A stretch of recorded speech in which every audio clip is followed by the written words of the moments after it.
Faustino Catalina. Iglesia Noticia. COPE. Estar informado. Buenos días, amigos. Hoy es domingo 18 de diciembre de 2022, cuarto del Adviento, y desde ahora y hasta las 9 les contamos aquí en la cadena COPE lo más destacado en la actualidad religiosa de estas jornadas, con Marcos Manchado en el control de sonido hasta las 9. Estos serán algunos temas destacados en el programa de hoy. Titulares. La Comisión Episcopal para la Educación y la Cultura ha valorado el trato que recibe la asignatura de religión tras publicarse su regulación en las comunidades autónomas. Ayer tuvo lugar la ceremonia de ordenación y toma de posesión del nuevo obispo de San Sebastián, Fernando Prado. El Servicio Jesuita a Migrantes denuncia irregularidades en la tramitación de las peticiones de asilo de los inmigrantes. La campaña de Navidad de ayuda a la Iglesia necesitada se centra en la ayuda a los cristianos de Siria, una guerra olvidada. Ante la Navidad, el Papa Francisco, que ayer cumplió 86 años, pide a los jefes de Estado gestos de clemencia con los presos en este tiempo de injusticias y conflictos. Con estas y otras noticias les acompañamos hasta las 9. Faustino Catalina. Iglesia Noticia. COPE. Estar informado. Llegamos a final de este año 2022 en el que la LOMLOE, la última ley de educación, ha comenzado a ser aplicada en los cursos impares, y también un año en el que se ha publicado en el Boletín Oficial del Estado el currículo de religión católica. Además, las administraciones educativas de las comunidades autónomas han desarrollado la normativa para completar lo establecido por los decretos de enseñanzas mínimas del Ministerio de Educación. En este momento y en este contexto, la Comisión Episcopal para la Educación y la Cultura ha querido hacer una valoración de cómo ha quedado en la ordenación académica esa asignatura de religión. Aunque se aprecian mejoras en el caso de los alumnos que no eligen religión, continúa el riesgo de discriminación para los alumnos que sí la eligen cada curso. Raquel Pérez San Juan es la secretaria de la Comisión Episcopal para la Educación y la Cultura. Nos hemos fijado en el horario, que se ha constatado que se ha mantenido en algunas comunidades autónomas lo que estaba ya previsto para la asignatura de religión, pero es verdad que en muchas ha quedado reducido significativamente a ese mínimo establecido por los decretos del Ministerio de 1 hora semanal. También la atención educativa se ha regulado en algún caso. Esta valoración es positiva cuando la propia Administración educativa ha generado un marco o ha dado algún tipo de propuesta para que los centros apliquen en el caso del alumnado que no elija la asignatura de religión. Y finalmente hemos visto con preocupación en algunas comunidades autónomas la etapa de bachillerato, ante posibles discriminaciones del alumnado que ha elegido religión por tener mayor carga lectiva que el resto de sus compañeros y compañeras. La Comisión Episcopal para la Educación y Cultura considera necesario continuar el trabajo de explicación y divulgación a las familias, la comunidad educativa y toda la sociedad de la importancia de este ámbito educativo para una mejor formación de los alumnos.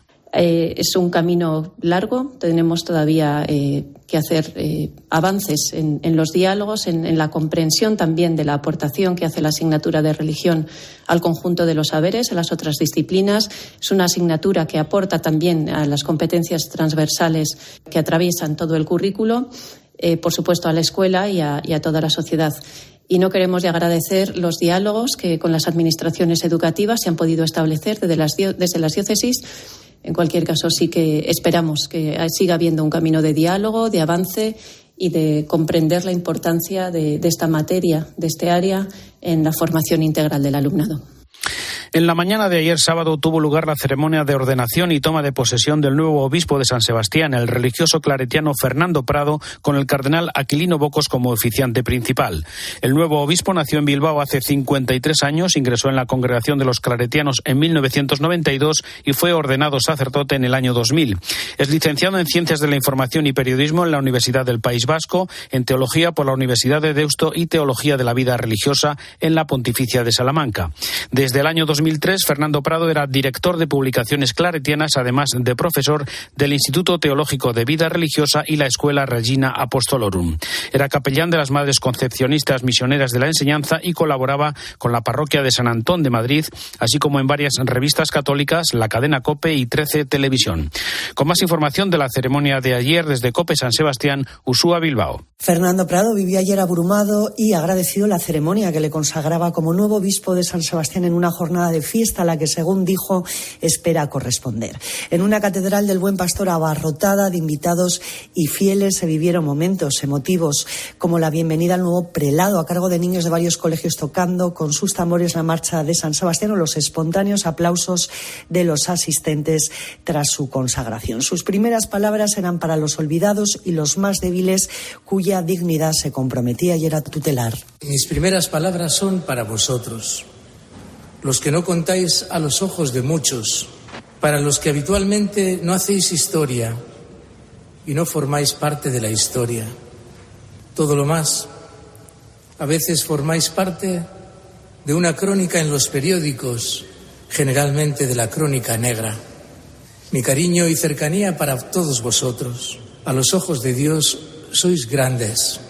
Durante su alocución, el nuevo obispo de San Sebastián pidió también unidad, porque, según dijo, en el hacer juntos y en la comunión está nuestro futuro. Fernando Prado regresa a San Sebastián, donde fue ordenado sacerdote hace 20 años, más maduro, pero con la misma fuerza de entonces, para desempeñar este cargo, según dijo, con sencillez, confianza y humildad.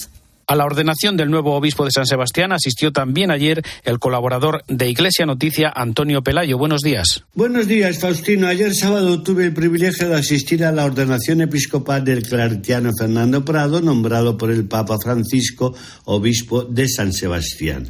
Fue una celebración muy hermosa, presidida por el también claretiano cardenal Aquilino Bocos, y a la que asistieron más de 20 obispos, entre los cuales se encontraban los cardenales Osorio y Blázquez, así como decenas de sacerdotes. La catedral del Buen Pastor se encontraba abarrotada de fieles. La diócesis donostiarra ha estado vacante durante un año, desde que su anterior obispo, José Ignacio Munilla, fuera trasladado a Orihuela, Alicante. Tan prolongado vacío se explica por la complicada situación creada durante los 12 años de la anterior misión episcopal. Me parece oportuno señalar a este respecto la anomalía que está padeciendo la Iglesia española, con un notable retraso en cubrir las diócesis que quedan vacantes. En estos momentos son 5 las que se encuentran en dicha situación, sin tener en cuenta que algunos altos prelados, como los cardenales Omeya y Osoro, han rebasado los 75 años, edad en la que deben presentar al Papa su renuncia. Es obvio que el episcopado español necesita una renovación que responda a la línea marcada por el Papa Francisco para nuestra Iglesia. En ella siguen al frente de algunas diócesis prelados dignos de todo respeto, por supuesto, pero que no encajan en el esquema pastoral exigible para recuperar la influencia que tuvieron en su momento nuestros obispos, no solo en la estrategia pastoral, sino también en el papel que la Iglesia debe desempeñar en la evolución sociopolítica de la sociedad española. El nuevo obispo de San Sebastián encaja en este diseño renovador. El Papa lo conoce muy bien, puesto que publicó con él un libro entrevistas sobre la vida religiosa. Le deseamos éxitos en la nueva misión que le ha encomendado el Santo Padre y recemos para que esté a la altura de las esperanzas que su nombramiento ha suscitado. Desde San Sebastián les ha hablado Antonio Pelayo. Gracias, Antonio. El Servicio Jesuita a Migrantes ha denunciado que la Embajada y los consulados de España en Marruecos eluden tramitar solicitudes de protección internacional cuando lo solicitan personas extranjeras con nacionalidad distinta de la marroquí, a pesar de lo que establece la ley. Así lo recoge su último informe titulado Donde habita el olvido, que denuncia cómo los controles no cumplen con las normas y el respeto a los derechos humanos. Ana Palacios, buenos días. Buenos días, Faustino. Desde que Marruecos abrió las fronteras en mayo de este año, solo se puede cruzar de forma legal a nuestro país a cuentagotas. Josep Boades es coordinador del área frontera sur del Servicio Jesuita de Migraciones. Solamente pasan los españoles, ciudadanos europeos, algunos que tienen visado Schengen, pongamos como turista, y unos pocos marroquíes con un permiso especial de trabajo transfronterizo. Como son tan pocas las personas que cruzan la frontera, no hay modo, digamos, como para alquilar, disfrazarse, pasar. En la práctica, y esto lo ha constatado la comisaria europea de Derechos Humanos, pues nadie ha solicitado protección internacional por el puesto de Beniensar desde que se abrió, porque es imposible. Según el Servicio Jesuita de Migraciones, al resto solo le queda jugarse la vida y saltar la valla. Denuncian que se están produciendo devoluciones en caliente de forma generalizada y piden que se realicen de forma individualizada. Cuando una persona entra ilegalmente en territorio nacional, proceder de su devolución, salvo que esa persona manifieste su voluntad de solicitar protección, que entonces se le escuche, se le entreviste, y si hay motivos para tramitar esa solicitud, que se le deje y que no se le devuelva. Añade que a día de hoy no existe manera de pedir asilo antes de cruzar la frontera, ni en los puestos fronterizos, ni en la Embajada Española en Rabat. Ayer sábado tuvo lugar en Cáceres la 21ª edición de la Marcha por la Paz, convocada este año con el lema Que llueva la paz. Participaron representantes de 4 confesiones religiosas con la lectura de un manifiesto en castellano y árabe para hacer visible el compromiso de las religiones en la educación para la paz y para tender puentes de diálogo y colaboración entre ellas. La delegada de Relaciones Interconfesionales de la Diócesis de Coria Cáceres, María José Sánchez. La situación que tenemos actual es tremenda, ¿no? Con la guerra de Ucrania lo tenemos como encima y somos más conscientes que nunca de lo que supone una guerra y de lo que suponen los conflictos. Al final hemos decidido que en el manifiesto íbamos a hablar dando un toque de esperanza, de ilusión y de ver que se están haciendo muchas cosas en favor de la paz. Se están haciendo muchísimas reuniones a lo largo del mundo y últimamente más hablando de paz. Y no solamente hablando, sino dando pasos adelante. Por eso hemos querido dar este mensaje de esperanza, teniendo claro pues, que la paz es lo más importante y que es lo que brota de la fraternidad y de que nos entendamos, del diálogo. Vemos una importancia muy grande a hablar, dialogar, a tratar de entendernos. Y bueno, entre nosotros ya también podemos hablar de que hay amistad. Es muy bonito y muy satisfactorio ver que a pesar de nuestras diferentes formas de fe, de creer, logramos estar unidos en temas tan importantes como este, la paz. Esta Navidad la Fundación Pontificia Ayuda a la Iglesia Necesitada dedica su campaña con el lema Guerra olvidada, enciende tu luz por Siria a sostener a los cristianos de este país que lleva en guerra desde 2011 y del que han huido más de 6,5 millones de personas. Lo hace a través de 130 proyectos, en su gran mayoría de emergencia y subsistencia. Manu Torralba, buenos días. Buenos días, Faustino. El padre Fadi Nayar es párroco de la iglesia de San Miguel, en Alepo, la ciudad con más cristianos de toda Siria. Su comunidad está formada por 200 familias. La crisis en Siria sigue causando un tremendo sufrimiento para la gente que vive dentro de este país, ¿no? Cada día una lucha para conseguir alimentos, no hay electricidad, no hay gasolina, no hay calefacción, las calles son oscuras, ¿no? Y mucha gente no trabaja. La verdad que estamos hablando de una guerra ahora mismo olvidada. Según la Fundación Ayuda a la Iglesia Necesitada, en Siria quedan ahora mismo 400.000 del 1,5 millones de cristianos que había antes de comenzar la guerra. Son uno de los grupos más perseguidos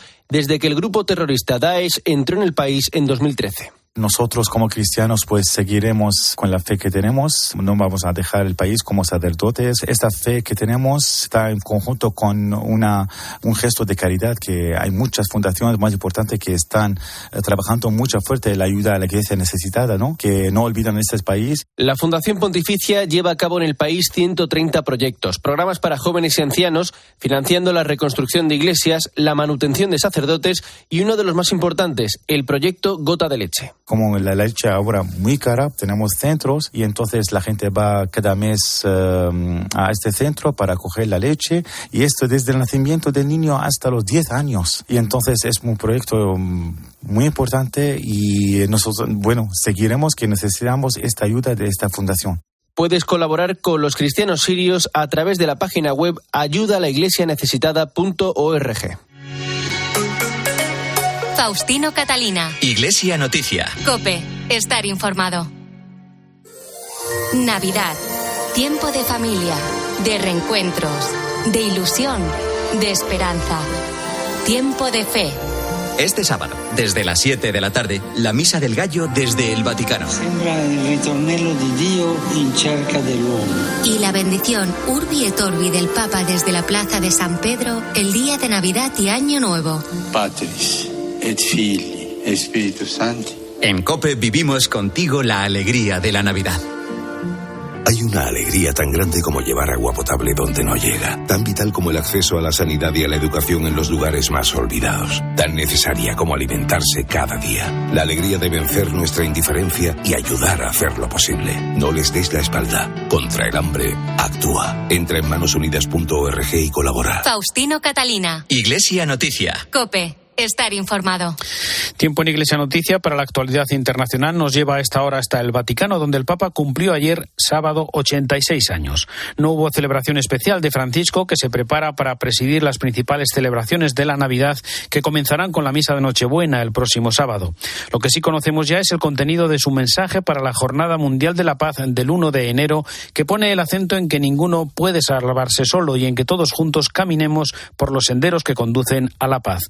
Corresponsal de COPE en Roma y el Vaticano, Eva Fernández, buenos días. Muy buenos días. Cada 1 de enero la Iglesia celebra esta jornada que en tiempos de guerra se convierte en un llamamiento a la paz, porque cuando creíamos que lo peor de la pandemia había sido superado, escribe el Papa, un nuevo y terrible desastre se abate sobre la humanidad, impulsado por decisiones humanas reprobables que están causando víctimas no solo en Ucrania, sino de forma generalizada e indiscriminada en todo el mundo. El mensaje de este año lleva por título Nadie puede salvarse solo, recomenzar desde el COVID para trazar juntos caminos de paz. En el texto señala el pontífice que esta guerra, junto con los demás conflictos en todo el planeta, representa una derrota para la humanidad en su conjunto y no solo para las partes directamente implicadas. Para intentar remediarlo, el Papa invita a la responsabilidad y a la compasión para afrontar retos concretos como garantizar la sanidad pública, alimentación y trabajo digno para todos, y también poniendo en marcha acciones de paz que acaben con los conflictos y las guerras y luchando contra el virus de la desigualdad. En el mensaje, Francisco anima a que se realicen políticas adecuadas de acogida y de integración, especialmente sobre los migrantes y con los que viven como descartados en nuestras sociedades. Solo invirtiendo en estas situaciones, con un deseo altruista, inspirado por el amor infinito y misericordioso de Dios, finaliza el Papa, podremos construir un nuevo mundo y alcanzar la paz. Ante la cercana Navidad, el Papa ha enviado una carta a todos los jefes de Estado invitándoles a realizar un gesto de clemencia con los presos en este tiempo de injusticias y conflictos. Y en la audiencia general del miércoles, Francisco manifestó nuevamente su cercanía al pueblo de Ucrania. Ante las próximas fiestas, pidió una Navidad más humilde en la que se ahorre en gastos y regalos y se envíe ese dinero a los ucranianos que tanto lo necesitan. En la carta que el pontífice ha enviado a todos los jefes de Estado del mundo, les invita a realizar un gesto de clemencia hacia quienes están privados de libertad y puedan considerarse idóneos para beneficiarse de esta medida, para que este tiempo marcado por tensiones, injusticias y conflictos se abra a la gracia que viene del Señor. No es la primera vez que el pontífice realiza una petición de estas características. Por ejemplo, en 2016, Año Santo de la Misericordia, en la jornada que dedicó al jubileo de los presos, también animó a los gobiernos a que, además del acto de clemencia por las personas encarceladas, mejoraran las condiciones de vida en los centros penitenciarios de todo el mundo para que se respete plenamente la dignidad humana de los presos. San Juan Pablo II, en el año 2000, cuando visitó la cárcel Regina Cheli de Roma, pidió a las autoridades una reducción de la pena de los condenados que permitiera a los reclusos integrarse en la vida social una vez fuera de prisión. Por otra parte, a lo largo de la semana, como viene siendo habitual, Ucrania ha estado presente en distintos discursos del pontífice. Durante la audiencia general nos invitó a vivir con mayor sobriedad la Navidad para poder ayudar con algún detalle material a la población de Ucrania que atraviesa un duro invierno. Fratelli e sorelle, io vi dico, si soffre tanto en Ucrania, tanto.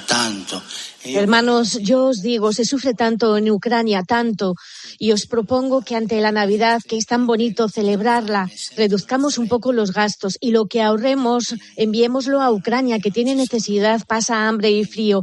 No olvidemos, una Navidad con el Señor, sí, pero con Ucrania en el corazón. Ucrania en el cuore. Por otra parte, el Dicasterio para la Caridad enviará los próximos días a Ucrania un camión repleto de ropa de abrigo y de generadores eléctricos recogidos directamente en el Vaticano. Pero además el cardenal Krajewski, que como sabemos es el encargado de distribuir la caridad en nombre del Papa, ha animado a seguir colaborando económicamente a quien lo desee para poder mantener esta misma ayuda a lo largo del invierno. Este material se unirá al soporte médico y artículos de primera necesidad que el Vaticano está enviando desde el inicio de la contienda.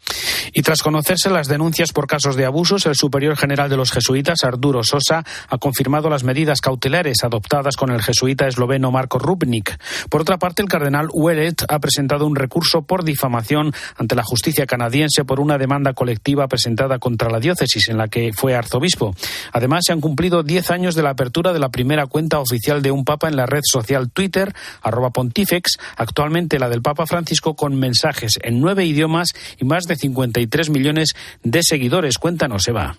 Desde que se hizo público que el jesuita esloveno Marko Rupnik estaba salpicado por la lacra de los abusos, con el paso de los días se ha descubierto que habría otra segunda causa en su contra. El superior general de la Compañía de Jesús, Arturo Sosa, ante las múltiples preguntas de los periodistas sobre este caso, aseguraba esta misma semana que no había abordado este tema con el Papa ni el pontífice había intercedido de ningún modo. COPE también ha podido confirmar que el Papa no tuvo acceso al expediente, por lo que no se pronunció ante las sanciones propuestas tanto por Doctrina de la Fe como por los propios jesuitas, con el deseo de evitar cualquier tipo de injerencia o de intervencionismo durante el proceso. También esta semana conocíamos que el cardenal canadiense Mark Ouellet, prefecto de la Congregación para los Obispos, ha anunciado que emprende una acción judicial por difamación ante los tribunales de Quebec a fin de restablecer su fama y su honor. La supuesta agresión de la que ha sido acusado se habría producido hace 10 años, cuando Ouellet era arzobispo de Quebec.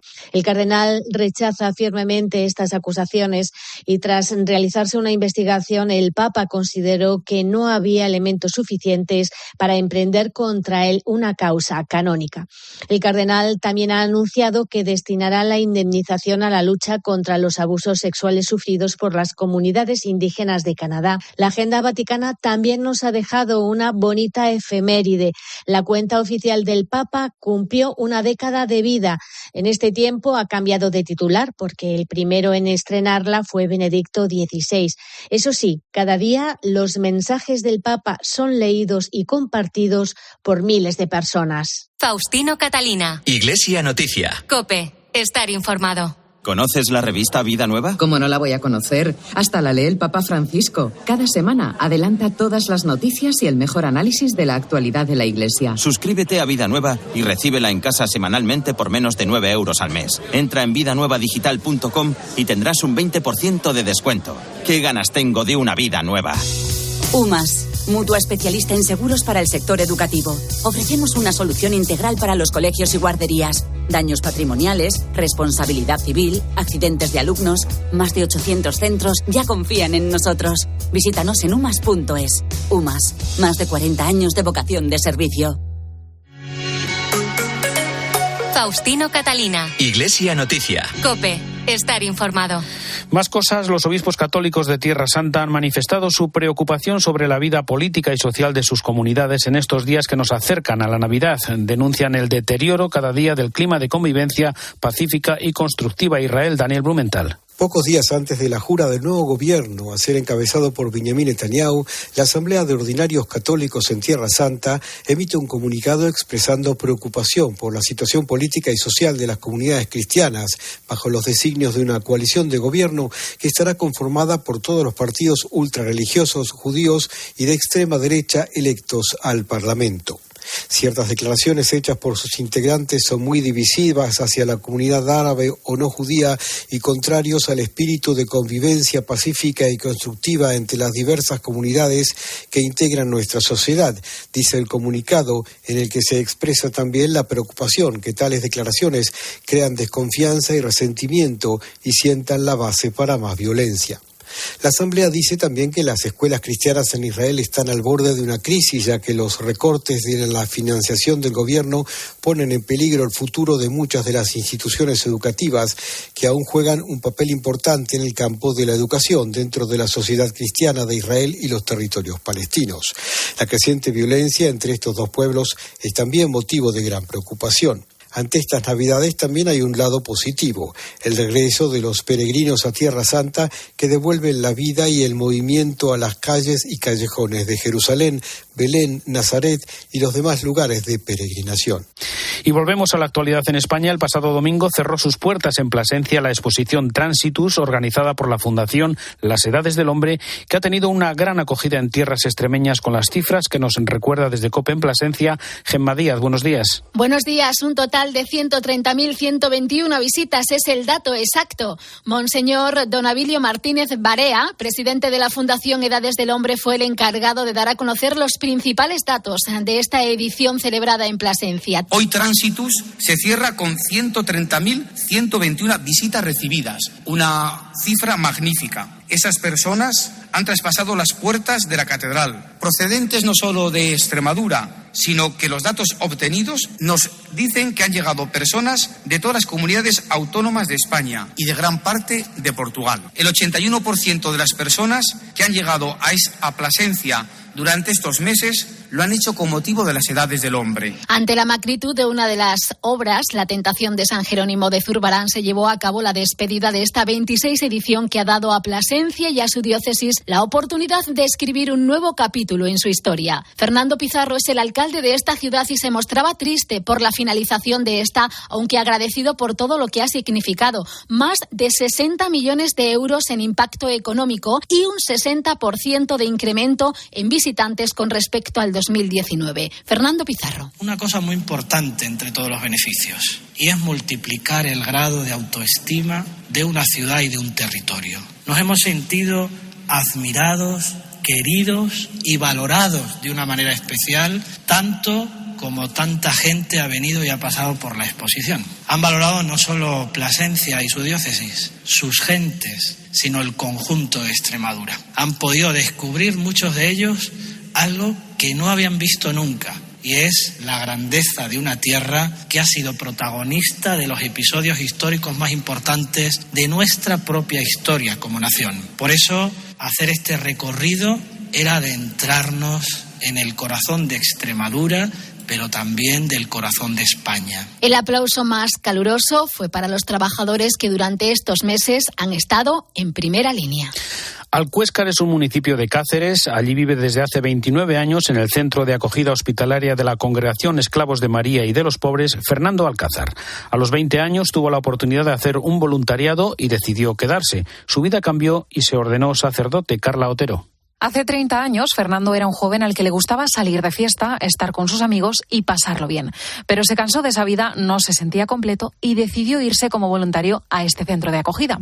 Estuvo allí durante un tiempo y se dio cuenta de que había encontrado el sentido de su vida. Hablé con algunos de los sacerdotes que estaban, le dije lo que me estaba pasando, que cada vez, en la medida que más me daba a los enfermos, era más feliz, y me dijeron algunos de ellos, pues eso está claro, es que tienes que ser, si quieres ser feliz, tienes que venirte aquí. Llegué a mi casa, se lo dije a mis padres con 19 años. Me trajeron aquí, fue un poco duro al principio, el dejar todo, tu casa, tu familia, tu libertad de poder salir, poder entrar, pero sí que es verdad que aquí llevo 29 años y siempre lo digo, en ningún momento he pensado en que esto no era mi camino. El padre Fernando encontró su camino y ahora ayuda a 70 enfermos que están en el centro de acogida hospitalaria. Pero lo cierto es que cualquier persona que necesite su ayuda es bien recibido. Acogemos a enfermos físicos, psíquicos, sensoriales, gente pobre, gente que se han quedado sin casa, sin familia, sin hogar, y aquí pues intentamos darles una vida mucho más humana, darles una vida donde intentamos como objetivo principal hacerles autónomos, donde ellos puedan comer, donde ellos puedan hacer trabajos, donde ellos sobre todo se sientan útiles y se sientan también con ganas de vivir y con ganas de hacer algo por los demás. Hasta aquí el informativo Iglesia Noticia, programa 1806 en este domingo 18 de diciembre de 2022. Tras la última hora de la actualidad, la Santa Misa hasta dentro de 7 días, que será Navidad. El saludo de Faustino Catalina.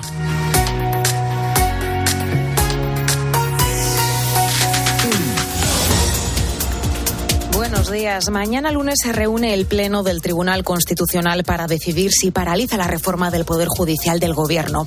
Con ella, el Ejecutivo busca asegurarse la mayoría progresista. El Partido Popular presentó un recurso de amparo y mañana el alto tribunal debería pronunciarse.